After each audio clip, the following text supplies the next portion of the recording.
वो टीचर हैं, वो नेता नहीं है, वो नेताओं वाला काम कर रहे हैं। 1942 की तरह है ये कि यहाँ पे कोई लीडरशिप नहीं है, तो क्या वो हमारे लीडर नहीं बन सकते? क्या स्टूडेंट के लिए स्टैंड? अगर बेसमेंट में इतनी दिक्कत है तो दिल्ली मेट्रो जो है वो भी बेसमेंट में चल रही है।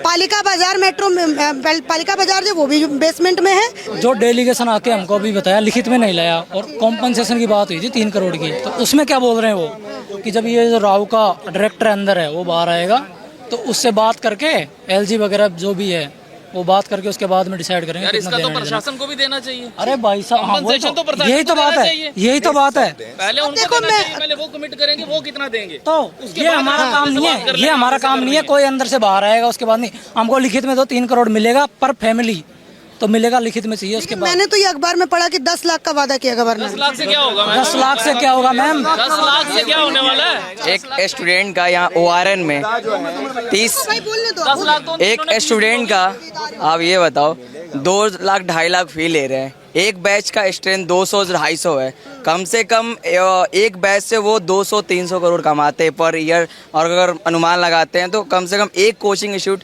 400 से 500 करोड़ का टर्नओवर होता है उनका। उसके बाद यहाँ पे जो स्टूडेंट पढ़ रहे हैं ORN में, उनको एक फ्लैट अगर उन्हें लेना होगा, एक रूम लेना हो तो 25 से 30 हज़ार रूम पड़ जाता है, 10,000 खाने का, 35 से 40 हज़ार उनका पर ईयर का खर्च। 10 लाख रुपए सिर्फ रहने का खर्च हो जाता है, रहने और खाने का। और आप सरकार बोल रहे कि 10 लाख का कॉम्पनसेशन। ये बताओ, ये हमारे साथ मतलब हम लोग UPSC स्टूडेंट 10 लाख रुपए तो सिर्फ खाने और पढ़ने में, मेरे पढ़ने का तो अलग, सिर्फ खाने और रहने का लग जा रहा है। टाइम जो इतना लगता है, मैंने ये भी सुना कि इन बच्चों ने प्री भी क्लियर किया था, 2 बच्चों ने। कि इस चीज को इस तरह ना तोला जाए कि 10 लाख रुपया 30 लाख रुपया रहने को यहाँ पे लग रहा है। यार 25 साल 30 साल जिस माँ बाप ने पाल पोस कर इतना बड़ा करके यहाँ भेजा है, उनके पिछले दिन कैसे निकलेंगे? पहले तो इस बारे में सोचो कि जिसका एक बेटा था वो 50 साल की उम्र में कहाँ जाएगा? अब भाई अच्छा, आप यहीं पे रहते होगे ना, निरंजन नगर में रहते हो, ठीक है, एस्पिरेंट ही हो। तो एक बात बताओ, आपको लगता है कि इतना सब कुछ होने के बाद भी क्या यहाँ के जो अथॉरिटी है, चाहे MCD कह लो, चाहे DDA कह लो, जो भी, अभी चेक मैं दोनों का इंटरव्यू सुनी थी, दिव्य कीर्ति सर का भी सुन रही थी और मैं अवध ओझा जी का भी सुन रही थी। अवध ओझा जी का सीधा सीधा कहना था कि ये जो प्रोटेस्ट हो रहा है ये रास्ते पर नहीं हो रहा है और इसका कोई मार्गदर्शक करने वाला नहीं है। उन्होंने इस प्रोटेस्ट को कंपेयर किया 1942 वाले प्रोटेस्ट से, जिसका कोई मार्गदर्शक नहीं था, उसकी वजह से तन्नभन्न हो गया था। ठीक, तो मैं पूरी बात अपनी करना चाहती हूँ। एक तो प्रोटेस्ट पे उन्होंने सवाल उठाया और दूसरा उन्होंने कहा कि एक कोई तरीका होता है, लेकिन बात ये भी है कि ये जो 4 विधान ओझा जी ने जो लल्लन टॉप के प्लेटफॉर्म पे आके कहा कि ये 4 विधान मैं पेश करना चाहता हूँ और मैं सेंट्रल गवर्नमेंट और स्टेट के पास जाना चाहता हूँ, तो ये 4 विधान संस्कृति IAS में जब ये केस हुआ था उस वक्त क्यों नहीं आया? बाकी आप बोलो। मैं आपको एक चीज बताता हूँ कि पहली बात है, जो एस्पिरेंट यहाँ ये बात कर रहे हैं ना कि ये बाहर से आए हैं, ये अंदर के हैं, ये वहाँ के हैं, उनको ये लगता है ये पाकिस्तान से उठ के आ गए यहाँ बैठ के, ठीक है ना। जब तक यहाँ ABP का झंडा या दिल्ली यूनिवर्सिटी का झंडा उठेगा नहीं, तब तक आप किसी को मना नहीं कर सकते कि वो यहाँ नहीं बैठ सकता, ठीक है, क्योंकि वो यहाँ हमारे समर्थन में आए हुए हैं, ठीक है। दूसरी बात ये कि एस्पिरेंट ये चीज़ तोल रहा है कि हमें पीछे कर रहे हैं, उनको आगे कर रहे हैं, ऐसा हो रहा है वैसा हो रहा है। भाई तू बैठ जाके आगे, तेरे कौन मना कर रहा है? लेकिन एटलीस्ट वो जो लड़कियां आगे बैठी हैं उनके साथ ऐसे मिसबिहेव मत करो यार। अपनी बहन भी बैठ सकती थी, अपनी बहन भी बैठ सकती, ठीक है। हाँ, मैं यहाँ 4 साल से रह रहा हूँ, मैं यहाँ 4 साल से रह रहा हूँ। थोड़ा लड़की को बोलेंगे। 4 साल। आपका नाम? मनोज सिंह। मनोज सिंह जी मैम। आप कौन से इंस्टीट्यूट में पढ़ते हैं? Ma'am next IAS, I am x student next IAS। Yes ma'am. कितने साल आपने इस इलाके में बिताया है? मैम 2 साल। 2 साल। Yes ma'am. और इन 2 सालों में क्या क्या कठिनाइयाँ आपको आई? मैम कठिनाइयों को गिनाने लग जाऊँ तो शायद सुबह हो जाएगी, बट मैं सम अप करना चाहूँगी। मैम पहली प्रॉब्लम तो ये थे यहाँ पर वाटर लॉगिंग, इंफ्रास्ट्रक्चर का इशू। जब पानी बरसता था, मुझे याद है मॉनसून के टाइम में जब हमारी क्लासेस होती थी लास्ट ईयर, इतना पानी भर जाता था, हमें ऑटो करके जाना पड़ता था। ऑटो की डिमांड 100 150 रुपये हो जाती थी सिर्फ मेट्रो तक हमें पहुँचाने में। पहला पॉइंट। दूसरा पॉइंट मैम ये कि जितनी लाइब्रेरीज हैं सारी की सारी बेसमेंट में है। सारी लाइब्रेरीज बेसमेंट में, कहीं पे भी ma'am same entry same exit है, कहीं पर भी डिफरेंट एंट्री एग्जिट का पॉइंट नहीं है, कोई अलार्म सिस्टम नहीं है, कहीं कोई इशू हो जाएगा हम ट्रैप हो जाएंगे उसमें। मैम तीसरी सबसे बड़ी प्रॉब्लम ये है कि रेंट की, इतने मैम रूम्स हैं हमारे, उन रूम्स का जो रेंट है वो मैम 15 हज़ार है और हर 11 मंथ पर वो रेंट 10% इंक्रीज होता है। और 10% इंक्रीज में ऐसा नहीं होता कि वो 10% रेंट इंक्रीज कर रहे हैं तो कोई फैसिलिटी भी इंक्रीज करें, फैसिलिटी का कोई इंक्रीमेंट नहीं होता। मैम हम फीस भरते हैं, उस पर 18% हम GST भी देते हैं, लेकिन हमें कोई मैम इम्प्लीमेंटेशन तो दिखना चाहिए ना। मोस्ट ऑफ द स्टूडेंट्स यहाँ पर आए, सब लोन लेकर के आए होंगे। मोस्ट ऑफ द स्टूडेंट्स, हर महीने का खर्चा मैम हमारा 20 से 25 हज़ार पहुँच जाता है, वो भी तब जब हम खर्चा करते नहीं है। हम एक एक टाइम खाना खाते हैं, हम एक एक टाइम खाना खाते हैं सो दैट खर्चा बच जाए। एक एक प्लेट खाने का मैम 80 से 85 रुपए का आता है, और खाने की कोई क्वालिटी नहीं होती है मैम, बिना क्वालिटी का खाना हमें मिलता है। और अगर आप मैम पीजी की और अगर आप गलियां चेक करेंगी ना, तो जो तार नहीं है मैम, ये लटके हुए ऐसे उलझे हुए हैं ना कि कहीं पर भी करंट उतर सकता है। अच्छा, मैंने एक ये भी खबर सुनी कि जिस बच्चे के एक जो नीचे जो तस्वीर एक बच्चे की लगी हुई है, वो इधर ही कैमरे, वो जो है वो बारिश का समय था और वो उसका पैर फिसला, उसने गेट पकड़ा तो उसके अंदर करंट आया, फिर उसके बाद उसकी डेथ हो गई थी। वो मुद्दा कितने महीने पुराना? मैम जस्ट एक हफ्ते पुराना, एक वीक पुराना। और वो किसी ने नहीं उठाया? मैम वो किसी ने नहीं उठाया। और अब तमाम ऐसी घटनाएं होती हैं? मैम तमाम घटनाएं हुई हैं। और 24 जून को हमारी ही एक फ्रेटर्निटी की लड़की थी जिसने कंप्लेन की थी, वो ईमेल का प्रिंट आउट लेके घूम रही थी कल, उसने कंप्लेन की थी यहाँ वाटर लॉगिंग की और हर चीज की। अगर उस दिन एक्शन हो जाता ना मैम, तो ये इशू नहीं आता। मैम उसके बाद वो राव आईएएस की स्टूडेंट है। अच्छा, एक जो आप दो लोगों के ऊपर जो आप लोग बहुत ज्यादा, मैंने भी जब लोगों से बात किया तो 2 लोगों के ऊपर बड़ा इल्जाम लग रहा है कि आप लोग क्यों नहीं आगे आके कह रहे। आज उन्होंने मीडिया में आके इंटरव्यू दिया है, विकास दिव्य कीर्ति और अवध ओझा सर। उन दोनों ने ही कहा, अवध ओझा जी ने कहा कि ये प्रोटेस्ट की डिलाइन है, डिरेल है, इसका कोई प्रोटेस्ट का कोई मतलब नहीं है, कोई इसको कोई नेतृत्व नहीं कर रहा है। 1942 से आपका प्रोटेस्ट वो किया।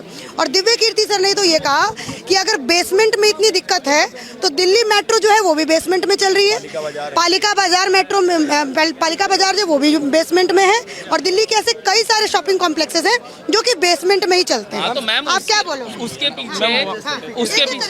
उसके पीछे बेसिकली इंजीनियरिंग लगी हुई है, पूरे इंजीनियर काम किया है, वाटर का उसका मुद्दा निकाला है, उसका हल निकाला है, ड्रेनेज का पूरा सिस्टम किया। यहाँ की बेसमेंट का क्या निकाला है यार? दिल्ली मेट्रो, शॉपिंग कॉम्प्लेक्स, पालिका बाजार से कंपेयर किया जा सकता है आप लोगों के इलाके का? कंपेयर करोगे 10 बाई 10 की जगह को वो टीचर हैं, वो नेता नहीं है, वो नेताओं वाला काम कर रहे हैं। ब्लेम गेम नहीं किया जा सकता, ठीक है।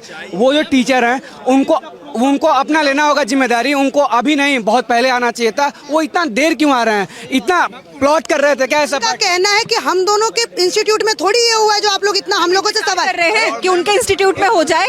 मैम प्रिवेंशन होता है ना कुछ, ये तो क्योर है जो आप कर रहे हो, जो आप कर रहे हो ये तो क्योर है। उनके खुद के इंस्टीट्यूट में मैम बेसमेंट्स में क्लासेस चल रही है, 800-800 बच्चे बैठ रहे हैं। ये बच्चे 1-1, 2-2 घंटे, 1 सेकंड भाई, 1-1, 2-2 घंटे ये बच्चे शांत रहते होंगे जब क्लासेस चलती होंगी। आज देखिए मीडिया के सामने कितना ये लोग, इन लोगों का कोई लेना देना भी नहीं होता होगा मीडिया से, आज ये बोलने से रुक नहीं रहे। आज जब हमारे पेरेंट्स इनके पास छोड़ने के लिए आते हैं, जब ये एश्योर करते हैं उनको कि आपका बच्चा हमारी रिस्पॉन्सिबिलिटी है, क्या दृष्टि आईएएस नहीं करता एश्योर? जब हमारी पेरेंट्स की काउंसलिंग होती है, क्या एश्योर नहीं करते कि आपके बच्चे की रिस्पॉन्सिबिलिटी हमारी है? ठीक है, पर आज सामने आने में उन्हें दिक्कत हो रही है। वो कह रहे हमारे इंस्टीट्यूट में ऐसा कुछ नहीं हुआ, हमसे क्यों सवाल इतना कर रहे हैं? अच्छा, तो यहाँ ORN में जब खड़े होके ये बोलते हैं यहाँ लाइव सेशन में कि आप बच्चों जहाँ से भी पढ़ रहे हो हमारी रिस्पॉन्सिबिलिटी हो, तब आप फेक न्यूज देते हो क्या? ORN क्या है भाई, थोड़ा सा बताना। ये है ओल्ड राजेंद्र नगर। मैम उनका टर्नओवर देखा जाए, उनका टर्नओवर कितना है साल का? वो अपनी कोचिंग के लिए क्यों बोलेंगे? स्टूडेंट के लिए क्यों बोलेंगे? अपनी कोचिंग के लिए मतलब डिफेंड करेंगे अपनी कोचिंग को। दृष्टि आईएएस की होती है। एक और पॉइंट मैम एक और पॉइंट है, रुको, ऐसे नहीं, ये हवा ने तो थोड़ा और नेतृत्व की बात है ना मैम, ओझा सर ने नेतृत्व की बात करी है। मैं आपके इस चैनल के माध्यम से एक चीज बोलना चाहता हूँ कि वो एस्पायरेंट जो कैमरे पे आके यहाँ की बाइफर्केशन की चीजें डिस्कस करते हैं कि हमारे यहाँ पे ये आगे हैं, हमारे यहाँ वो आगे हैं, नेशन को पूरा नेशन देख रहा है, वो मुद्दा रखते ही नहीं है आगे जो जिसकी डिस्कशन होनी चाहिए। जो आप मैम वो बोल रहे थे, आपने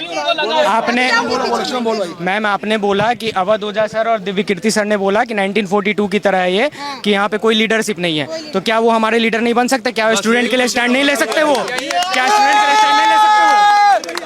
उनको स्टैंड मान ले नहीं लेना चाहिए? कैसे वो कंपेयर कर सकते हैं? कैसे वो कंपेयर कर सकते हैं? अगर वो हमारे लिए स्टूडेंट के लिए स्टैंड नहीं ले रहे हैं, तो स्टूडेंट को कैसे आके वो स्पीच देते हैं, लेक्चर देते हैं? 5 मिनट हमारे साथ गर्मी में नहीं बैठ पा रहे हैं। शुभ्रा रंजन आई थी, 5 मिनट नहीं बैठी हमारे साथ। उनका कहना ये था कि तनु जैन यहाँ पर आई तो उनके लिए स्लोगन्स होने लगे। अगर हम लोग 3 दिन का एग्रेशन था उनको उस रात को आना चाहिए था, उसी रात को यहाँ आना चाहिए था। उन्होंने कहा तनु जैन को अगर आप लोग ये कर सकते हो, अवध ओझा ने तो अपनी सिक्योरिटी की चिंता जताई कि अगर मैं आ जाता भीड़।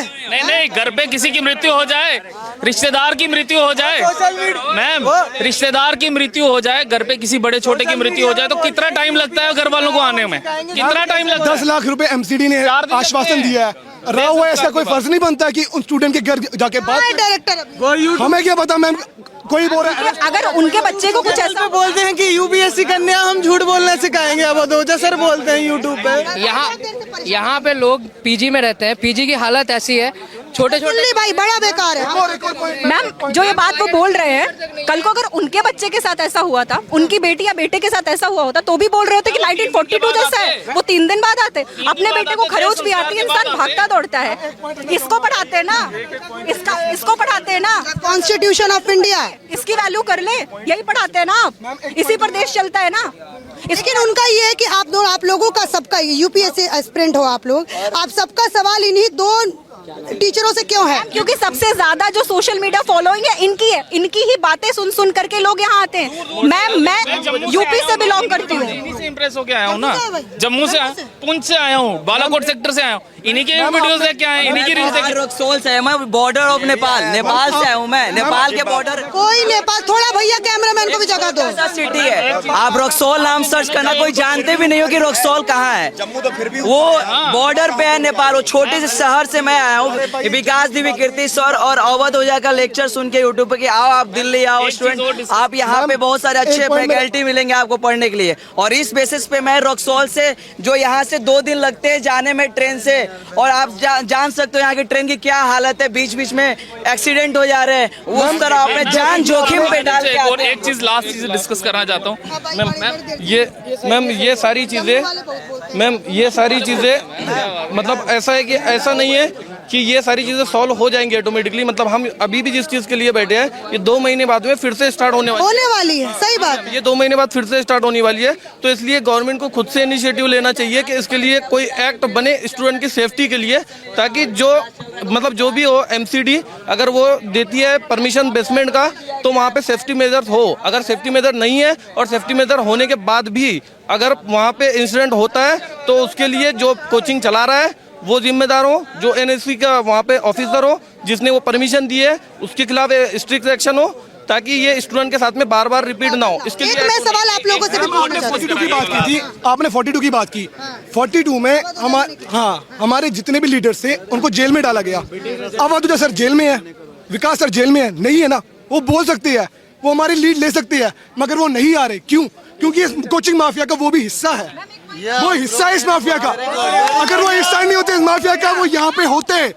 मैम एक चीज और क्या पॉइंट और है, वो ये बोल रहे हैं कि क्वेश्चन हमसे क्यों हो रहा है। जब सिलेक्शन का क्रेडिट आप ले सकते हो तो फेल्योर का क्रेडिट कौन लेगा? फेल्योर ओझा जी ने ये भी कहा कि चलो आप इतना हम पे ठीकरा फोड़ रहे हो, तो साल भर में जो 1000 जो आईपीएस बन के निकलते हैं, आईएएस बन के निकलते हैं, वो जो ढिंढोरा पीटते हैं कि हमने यहाँ चादर चढ़ाई तब हम आईएएस बने, आईपीएस बने, तो उनके ऊपर क्यों नहीं ढिंढोरा? क्योंकि वो भी तो ग्लैमराइज कर रहे हैं ना। आईएएस कोई ऐसे नहीं बनता, अपनी मेहनत से आईएएस बनती है, खाली गाइडेंस चाहिए होती है।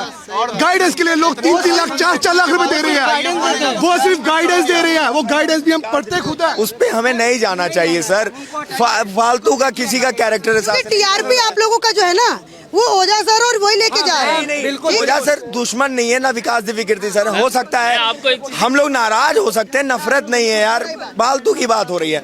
हम लोग नाराज हो सकते हैं, नफरत नहीं है उनके खिलाफ यार, ऐसी बात नहीं है। सुनो, जहाँ भी रह के एक क्वेश्चन मेरे मन में भी है भाई, जैसे आप लोग अलग अलग स्टेट से आते हो, ठीक है भाई, मेरी बात एक बार क्वेश्चन मैं कंप्लीट कर लूँ। जैसे अलग अलग स्टेट से आते हो, आजकल ऑनलाइन की व्यवस्था है पूरी अच्छे तरीके से। बड़े बुजुर्ग कहा करते थे कि पढ़ने वाला बच्चा स्ट्रीट लाइट के नीचे भी पढ़ लेता है, अगर उसको 5 स्टार की फैसिलिटी दो तब भी नहीं पढ़ता, अगर नहीं पढ़ने वाला होता है। तो क्या मुखर्जी नगर और दिल्ली जैसे मतलब क्षेत्र में क्या कमी नहीं हो सकती है? क्या इतना बोझ मतलब स्टूडेंट्स का आना जरूरी है? मैम पाठशाला और गुरुकुल की कल्चर है अभी भी। हम बिलीव करते हैं कि हम टीचर्स के साथ रह के ज्यादा ग्रो कर सकते हैं, उनके शागिर्द में रह के। आपके रीजनल टीचर्स आपको उस तरीके से ग्रो नहीं करवा सकते? देखिए ये तो मैम मेरे वहाँ तो आज भी जो स्कूलिंग है ना, उस पर 10th स्टैंडर्ड तक हमें ये भी नहीं पता होता कि एक्चुअल में सिलेबस क्या पढ़ना है, ठीक है। और यहाँ आके अगर टेस्ट सेंटर में बैठ के हम पेपर लिख रहे हैं तो उससे जो है हमारी जो है ब्रेन मैच्योरिटी होती है, ठीक है। उस माहौल में आगे लिखने पड़ते हैं पेपर, तब जाके वो एक लाइन क्रॉस होती है उस प्रिपरेशन की, ठीक है ना। इसलिए मुखर्जी नगर और कोटा जैसी जगहों पे जाना जरूरी है। मैम ये भी होता है कि काफ़ी बच्चे गाँव से आते हैं जहाँ पे बेसिक फैसिलिटी नहीं होती, काफ़ी के फैमिलीज अब्यूजिव होते हैं तो उनको रहना ही पड़ता है। दूसरी चीज़ यहाँ पे जैसे एस्पिरेंट्स है, कोई कुछ शेयर करे, कोई नोट शेयर करे, एक सोलिडारिटी बन जाती है, माहौल बन जाता है, तो आप डिस्ट्रैक्ट नहीं होते हो। आप घर पे हो, आपको रिलेटिव्स के ताने सुनने हैं, आपको नेबर्स के ताने सुनने, बेटा कितने अटेम्प्ट्स हो गए। बट प्रॉब्लम ये है कि हमारी मजबूरियों का ये लैंडलॉर्ड, ये ब्रोकर, ये कोचिंग ने बहुत फ़ायदा उठा के रखा है। मैम एक बात बस मैं ऐड करना चाहूँगा, देखिए यहाँ पे administration political nexus, coaching institutes, MCD, DDA, जल बोर्ड वगैरह वगैरह जितने भी स्टेक होल्डर्स हैं हमारी मेंटेनेंस में, हमारी बैड इंफ्रास्ट्रक्चर ही फिलहाल के लिए कह लें, उनकी एक सहमति है, उन सब की एक सहमति है इस बात पे कि स्टूडेंट यहाँ पे एक बढ़िया कमर्शियल कमोडिटी है। उसके कारण ये है कि स्टूडेंट यहाँ पे रोटेट होता रहता है, एक बैच आता है, एक बैच चला जाता है, एक बैच आता है, एक बैच चला जाता है, तो स्टूडेंट का जो स्ट्रगल है वो परसिस्टेंट नहीं हो पाता है। आप समझ रहे बात? तो स्टूडेंट एग्जिट कर जाता है, जब तक वो कंप्लेन और गंदा एक्सपीरियंस वो करता है यहाँ पे, जब तक वो बैड एक्सपीरियंस का हिस्सा बन जाता है, तब तक वो उसके एग्जिट का टाइम है, नया बैच आ जाता है, तो हमारा जो स्ट्रगल है वो कांस्टेंट और परसिस्टेंट नहीं हो पाता है।